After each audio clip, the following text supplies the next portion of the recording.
جو بندہ ڈرٹی پلے کر رہا ہے اس کا نام آصف علی زرداری ہے. میں ان بے شرم سیاستدانوں کو کہوں گا کہ کچھ خدا کا خوف کرو.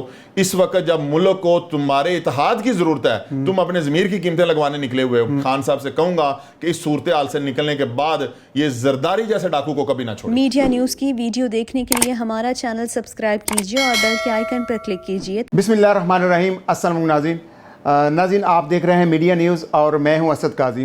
ناظرین پاکستان کے موجودہ سیاسی بحران پر بات کرنے کے لیے میرے ساتھ اس وقت پاکستان تحریک اتحاد کے چیئرمین چودھری اورنگزیب صاحب ہیں. آئیے ان سے بات کرتے ہیں اور اس بحران پر ان کا تجزیہ اور تبصرہ بھی لینے کی کوشش کریں گے اور پھر ان کی رائے بھی ہم طلب کریں گے کہ یہ کیا مشورہ دیتے ہیں اور اس وقت جو پاکستان کے حالات ہیں اس کی مین وجہ کیا ہے. کیا اس میں غیر ملکی ایجنڈا ہے یا ہمارے جو لوکل سیاستدان ہیں یا لوکل پارٹیاں ہیں وہ اس پورے عدم اعتماد کی تحریک کو لے کر چل رہی ہیں. صاحب آپ کا بہت شکریہ. جی تھینک یو ویری مچ. تو صاحب پاکستان کے اندر جب بھی کوئی حکومت سٹیبل ہونے لگتی ہے تو کچھ سازشیں کچھ سیاستدان اپنے طور پر اپنی سیاست چمکانے کے لیے سیاست میں آ جاتے ہیں اور اس طرح کے اقدامات اٹھاتے ہیں. آپ کے سمجھتے ہیں ایک 4 سال کی حکومت اس وقت دیکھا جائے تو اپنی کر چکی ہے مدت پوری. 5 سال کی مدت پوری ہونی چاہیے اس حکومت کی. جی بسم اللہ الرحمن الرحیم. قاضی صاحب اس وقت جو ہمارے ملک کے اندر صورتحال چل رہی ہے یہ بڑی ہی ایک سیریس معاملہ ہے. اس کے اوپر ہماری عوام کو بہت زیادہ کھل کے پارٹیسپیٹ کرنا چاہیے. اور میں اس میں یہ کہنا چاہوں گا کہ دیکھیں سب سے پہلے تو الیکٹڈ حکومت کو اپنی مدت پوری کرنی چاہیے. بالکل. ہاں وہ کوئی بھی پارٹی برسر اقتدار ہو اس کو ٹائم سے پہلے گھر نہیں بھیجنا چاہیے. جب اس کا وقت مکمل ہو جائے اس کے بعد عوام جس کو چاہیں وہ اپنا ووٹ دے دے. بالکل آئینی مدت ہے اس کی. دوسری بات یہ ہے کہ جو سب سے اہم بات ہے کہ جس کے اوپر ہماری عوام کو توجہ دلانے کی ضرورت ہے کہ ہماری عوام کا یا پاکستانی قوم کا یا پاکستان کی عزت کا کیا اس چیز کے اوپر سٹیک لگ گیا ہے کہ ہم آلو پیاز ٹماٹر کی قیمتوں کے اندر ہم نے اپنے پرائم منسٹر کو الجھا کے رکھ دیا ہے. کیا ہمارے لوگوں کو وہ وقت یاد نہیں ہے جب غزوہ تبوک کے اندر صحابہ کرام نے اور نبی کریم صلی اللہ علیہ وسلم نے پیٹ پر پتھر باندھ کے جنگ لڑی تھی؟ بالکل یاد ہے. تو آپ کو یاد ہے ذوالفقار علی بھٹو کے وہ الفاظ کہ جب ان کو کہا گیا تھا کہ آپ ایٹم بم نہ بنائیں ورنہ ہم آپ کو پتھر کے دور میں بھیج دیں گے, تو ذوالفقار علی بھٹو نے کہا تھا کہ ہم گھاس کھا لیں گے لیکن ہم ایٹم بم بنائیں گے. آج آپ کے ملک کا وجود اللہ کے فضل و کرم سے اس ایٹم بم کی وجہ سے موجود ہے. آج دشمن آپ کی طرف میلی آنکھ سے نہیں دیکھتا. میں اپنے پاکستانی بھائیوں کو بہنوں کو یہ کہنا چاہوں گا کہ دیکھیں آج وقت ہے, ہمیں اس چیز کے اوپر کمپرومائز نہیں کرنا چاہیے. ہمیں کوئی چیز اگر مہنگی بھی ملتی ہے تو ہمیں خریدنی چاہیے اور انشاءاللہ تعالیٰ وہ وقت بھی آئے گا جب یہ مہنگائی کے بادل بھی جھٹ جائیں گے, یہ مہنگائی بھی ٹھیک ہو جائے گی. لیکن ضرورت اس وقت کی ہے کہ جس محاذ پہ پاکستان کی عزت کا پرچم پہلی دفعہ بلند ہوا ہے, پاکستان کی خود مختاری کا پرچم پہلی دفعہ بلند کیا ہے, تو عمران خان صاحب نے یہ جو کام کیا ہے میں اس چیز کے ساتھ ہوں اور میں اپنی تمام نوجوانوں سے یہ کہوں گا کہ یہ وقت ہے کہ اپنے ملک کی عزت بچانے کے لیے, اپنے آپ کو خود مختار کرنے کے لیے اور اپنے آپ کو ایک ابدی غلامی سے نکالنے کے لیے ہمیں اس وقت سٹینڈ لینا چاہیے. ہمیں خان صاحب کے ساتھ کھڑے ہونا چاہیے, ہمیں ان کا ساتھ دینا چاہیے. اور میں ان بے شرم سیاستدانوں کو کہوں گا کہ کچھ خدا کا خوف کرو. اس وقت جب ملک کو تمہارے اتحاد کی ضرورت ہے تم اپنے ضمیر کی قیمتیں لگوانے نکلے ہوئے ہو. دیکھیں قاضی صاحب یہ اس بندے کی کتنی بڑی فتح ہے کہ وہ اکیلا ایک طرف کھڑا ہوا ہے اور یہ سارے وہ اکیلا ایک طرف کھڑا ہوا ہے. یہی اس کی جیت کے لیے کافی ہے اور وہ جیت چکا ہے. ایسا ہی بندہ جیتتا ووٹوں سے نہیں ہے, بندہ جیتتا اپنے کردار سے ہے. اس کے کردار نے یہ بات ثابت کر دی ہے کہ وہ جیت چکا ہے. یہ سارے ٹولے کٹھے ہو کے اس کو گرانے کی کوشش کر رہے ہیں اور آپ کو پتا ہے کہ یہ کن کے اشاروں پہ گرانے کی کوشش کر رہے ہیں. وہ لوگ وہ قومیں اور وہ ممالک جو ہمیشہ پاکستان کو آزاد نہیں دیکھنا چاہتے, جو پاکستان کو خود مختار نہیں دیکھنا چاہتے, یہ ان کے اشاروں پہ یہ اس طرح کی حرکتیں کر رہے ہیں. بالکل. عمران خان نے ہمارے ملک کا بھی مورال بلند کیا ہے, ہماری پاک فوج کا بھی مورال بلند کیا ہے, ہماری فوج کا بھی وہ بندہ حوصلہ بنا ہے, ہماری قوم کا بھی حوصلہ بنا ہے. اس نے اس گرین پاسپورٹ کو عزت دینے کے لیے آخری حد تک کوشش کی ہے. ہر انسان کے اندر خامیاں ہوتی ہیں لیکن کچھ وقت ہوتا ہے کہ آپ اس وقت کے مطابق فیصلہ کریں. یہ وقت اس طرح کی جد و جہد کا نہیں ہے, یہ وقت متحد ہونے کا ہے, اتحاد کرنے کا ہے اور پاکستان کے لیے کھڑے ہونے کا ہے. لہٰذا ہمیں اس وقت اپنے ملک کے پرائم منسٹر کا حوصلہ بننا چاہیے اور اس کے ساتھ کھڑے ہونا چاہیے. اچھا چودھری صاحب آپ کی ایک اپنی سیاسی جماعت ہے, میں نے اب دیکھیں آپ نے اتحادی دیکھیں پی ٹی اے کے ساتھ جو شامل تھے, اب ان کی جو سیاست ہے وہ مفادات کے اوپر آ گئی ہے. پرویز الہی کاف لیگ ایک بڑی جماعت تھی, پتہ ہے آپ کو, مشرف دور کے اندر ان کو بڑی سپورٹ ملی ہے اور پاورفل پارٹی رہی ہے, لیکن اس دفعہ عدم اعتماد کی تحریک کے اندر انہوں نے اپنی پوزیشن بہت کمزور کی ہے. پبلک نے ان کو بہت زیادہ ان کے اوپر تنقید کی ہے کہ جب آپ کی 5 سیٹیں ہیں تو اس صورت کے اندر آپ وزارت اعلیٰ مانگ رہے ہیں ایک صوبے کی جس کی آپ حقدار ہی نہیں ہیں. تو کیا سمجھتے ہیں یہ سیاست اصل میں تو ہماری اسی طرح کی سیاست ہے, اور آپ کی جو پارٹی, آپ آج کھل کر عمران خان کی اور پاکستان تحریک انصاف کی حمایت میں بول رہے ہیں, کیا سمجھتے ہیں کہ نیکسٹ فیوچر میں بھی ہم آپ کا اتحاد دیکھ رہے ہیں؟ جی دیکھیں, میں بیسیکلی پاکستان تحریک انصاف کی حمایت میں تو نہیں بول رہا, میں پاکستان کی حمایت میں ضرور بول رہا ہوں, کیونکہ جو تحریک انصاف کی قیادت عمران خان صاحب ہیں وہ چونکہ پاکستان کے لیے کھڑے ہوئے ہیں, میرا ووٹ تو پاکستان کے لیے ہے, تو جو بندہ پاکستان کے لیے کھڑا ہے میں اس کے لیے کیوں نہیں کھڑا ہوں گا, مجھے تو اس کے ساتھ کھڑا ہونا ہے, مجھے پاکستان کے لیے کھڑا ہونا ہے. اور دوسری بات جو آپ نے چودھری پرویز الہی صاحب کی ہے, چودھری پرویز الہی صاحب ایک بڑے وزادار آدمی ہیں اور بڑے خاندانی آدمی ہیں, اور انہوں نے ہمیشہ پاکستان کی پولیٹکس کے اندر ایک بڑا صاف ستھرا اچھا رول پلے کیا ہے. اور آپ میرے یہ الفاظ یاد رکھیں کہ چودھری پرویز الہی صاحب ایک مثبت فیصلہ کریں گے اور پاکستان کی بہتری کے لیے فیصلہ کریں گے. اور جو لوگ آج ان پر تنقید کر رہے ہیں, آپ دیکھیں گے کہ وہ چودھری پرویز الہی کے فیصلے کو انشاءاللہ تعالیٰ اپریشیٹ کریں گے.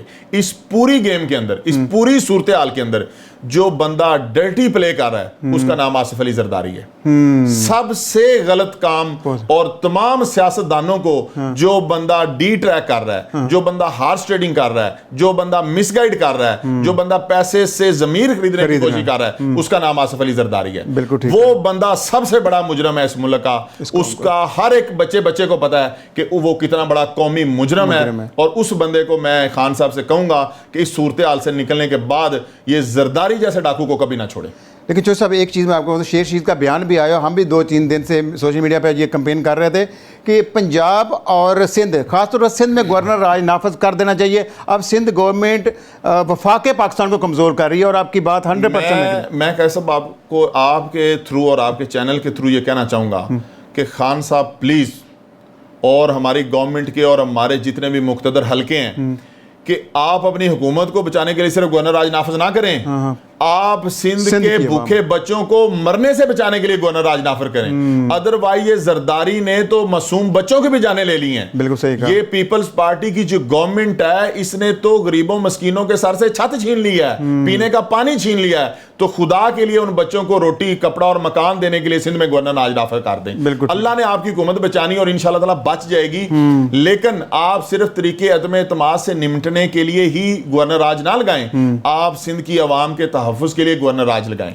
اور یہ سندھ کی میں آپ کو کیسا بتا رہا ہوں, اتنی ابتر حالت ہو چکی ہے, اتنی ابتر حالت ہو چکی ہے کہ ہمارے افریقہ کے کچھ ممالک سندھ سے بہتر زندگی گزار رہے ہیں. ہمارے بچے ہیں وہ سندھی بچے ہمارے بچے ہیں, اور وہاں کی ماؤں بہنیں جس طرح سے وہ پانی کا ایک ڈول بھرنے کے لیے کئی میل کا سفر طے کر کے جاتی ہیں. اور یہ اسلام آباد کے اندر بیٹھ کے جو نوٹوں کی بوریاں یہ آصف علی زرداری بھر کے لایا ہے اسلام آباد کے اندر, اس کو چاہیے تھا بے شرم آدمی کو کہ جا کے اس سندھ کے اندر جو بچے بھوک سے مر رہے ہیں ان کو جا کے یہ پیسے دیتا. یہ کس طرح کے لوگ ہیں, ان کو مرنا بھولا ہوا ہے, ان کو اپنی قبر یاد نہیں ہے. یہ وہاں پہ اسلام آباد کے اندر بہترین کمروں کے اندر بیٹھ کے تو ووٹوں کے سر پہ اور ان نوٹوں کے سر پہ جو حرام سے کمائے ہوئے ہیں, جو ڈکلیئر نہیں ہے, جو ان کی کسی انکم کے اندر ڈکلیئر نہیں ہے, جو ان کے کسی الیکشن کمیشن میں ڈکلیئر نہیں ہے. تو میں اداروں سے ریکویسٹ کروں گا کہ اس وقت ہمارے جو ادارے ہیں وہ حرکت میں آئیں, وہ اس چیز کا نوٹس لیں کہ یہ کس طرح سے لوگوں کو خرید رہا ہے اور کن پیسے سے یہ خرید رہا ہے. اس کے اوپر اداروں کو سخت ایکشن لینا چاہیے. اچھا چودھری صاحب, آپ کی مقتدر حلقوں میں بھی تھوڑی سی جان پہچان ہے, کیا سمجھتے ہیں ہماری اپوزیشن یہ کہہ رہی ہے کہ ہمارے ادارے اس ٹائم نیوٹرل ہیں. کیسے نیوٹرل ہو سکتے ہیں جب آپ کی انٹرنیشنل اسٹیبلشمنٹ اور ایک دیکھ رہے ہیں بلاکس بن رہے ہیں, تو اتنی بڑی پلاننگ ہو رہی ہو, یہ سب کوئی ریورس تو کوئی نہیں ہونے دے گا. دیکھیں قائد صاحب, میری ایک اپنی ان چیزوں کے اوپر ریسرچ ہے اور میرا ایک اپنا معلومات کا ذریعہ ہے. بالکل. یہ تو میں آپ کو 100% شورٹی کے ساتھ بتا رہا ہوں کہ ہمارے ادارے نیوٹرل ہیں. اچھا ہمارے ادارے نیوٹرل ہیں, اس وجہ سے ہمارے سیاستدان دیواروں میں ٹکرے مار رہے ہیں. پہلی دفعہ ہمارے اداروں نے ان کو نیوٹرل چھوڑا ہے اور ان کو سمجھ نہیں لگ رہی کہ ہم نے جانا کس طرف ہے. ٹھیک ہے, ہمارے جو ادارے ہیں میں ان سے ریکویسٹ کروں گا کہ وہ اس وقت نیوٹرل نہ ہوں, ان کو ایک رول پلے کرنا چاہیے, بہت ضروری ہے, کیونکہ ہمارے اداروں نے ہمیشہ رول پلے کر کے اس ملک کی عزت کو محفوظ رکھا ہے, اس ملک کی سرحدوں کو محفوظ رکھا ہے. ہمارے اداروں کو ایک مثبت رول ادا کرنا چاہیے جو وہ ہمیشہ کرتے آئے ہیں. ٹھیک ہے, لہٰذا اس وقت ادارے نیوٹرل ہیں, اسی وجہ سے اس طرح کا ایک سیاسی بحران اور ایک عدم استحکام کی کیفیت پیدا ہو چکی ہے. لہٰذا میں تمام اداروں سے یہ کہوں گا کہ جو اداروں کے سربراہان ہیں وہ اس چیز کو بڑا سیریسلی سوچیں. انٹرنیشنلی جو جغرافیہ ہے, سارے معاملات ہیں, وہ بہت تیزی سے تبدیل ہو رہے ہیں. ہمیں اپنے ملک کے لیے سوچنا چاہیے, کرنا چاہیے, اور جو اس طرح کے یہ سیاسی لٹیرے جو میدان میں آئے ہوئے ہیں ان کے رحم و کرم پہ ملک کو نہ چھوڑیں. ٹھیک ہے. اچھا صاحب, آخری سوال اب بنتا ہے, میرے ذہن میں آ رہا ہے, آپ کی اگر ایک سال دیکھا جائے تو ایک سال کے اندر بہت سی سیاسی پارٹیاں اور بھی آئیں گی, الیکشن بھی لڑیں گی. جو اسٹیٹس کو کی پارٹیاں ہیں وہ اس وقت تو ایکسپوز ہو چکی ہیں. جی ساری پارٹی, ایک کیو لیگ رہتی تھی, میں سمجھتا ہوں کہ کاف لیگ بھی اس سینیریو کے اندر آ کے وہ بھی ایکسپوز ہوئی ہے. اب عمران خان اکیلا اس سارے اسٹیٹس کو کی پارٹیوں کے اگینسٹ کھڑا ہے. جو نئی پارٹیاں بنتی تھی وہ پاکستان عوامی تحریک تھی, پھر اس میں تحریک لبیک پاکستان تھی, اور پھر ایک آپ کی تحریک اتحاد ہے. تھوڑا سا میں دیکھوں تو آپ کا نظریاتی کوئی خاص اختلاف نہیں, کیونکہ کرپشن اتنی نہیں کی جتنی ان چوروں نے کی 40-50 سال میں.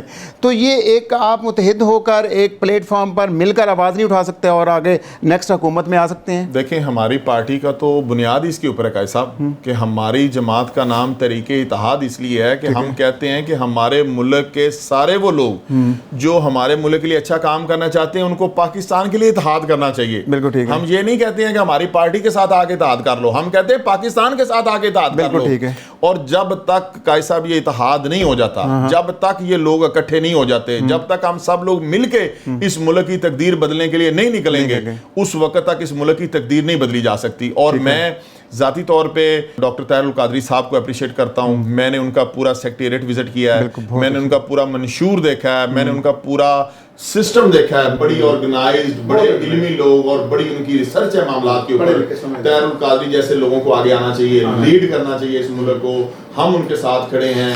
اور جو جماعت اسلامی ہے ان کا منشور میں بہت پسند کرتا ہوں, بڑا اچھا ان کا منشور ہے, بڑے نیوٹرل لوگ ہیں, بڑی اچھی سوچ کے لوگ ہیں. تو میری ان تمام جماعتوں کے ساتھ ملاقاتیں ہو رہی ہیں. تحریک لبیک بھی رہتی ہے, بہت اچھا. ایک تیسری پارٹی اب کھڑی ہو گئی پورے. جی الحمدللہ. دیکھیں, تحریک لبیک کو تو میں اس ایک بات پہ کریڈٹ دوں گا کہ جس طرح سے علامہ خادم حسین رضوی نے ختم نبوت والے معاملے کے اوپر ایک پہرے داری کی اور مسلمانوں کو ایک شعور دلایا, اور اس کے بعد انہوں نے اسی شعور کو ایک پولیٹیکل موومنٹ میں کنورٹ کر دیا.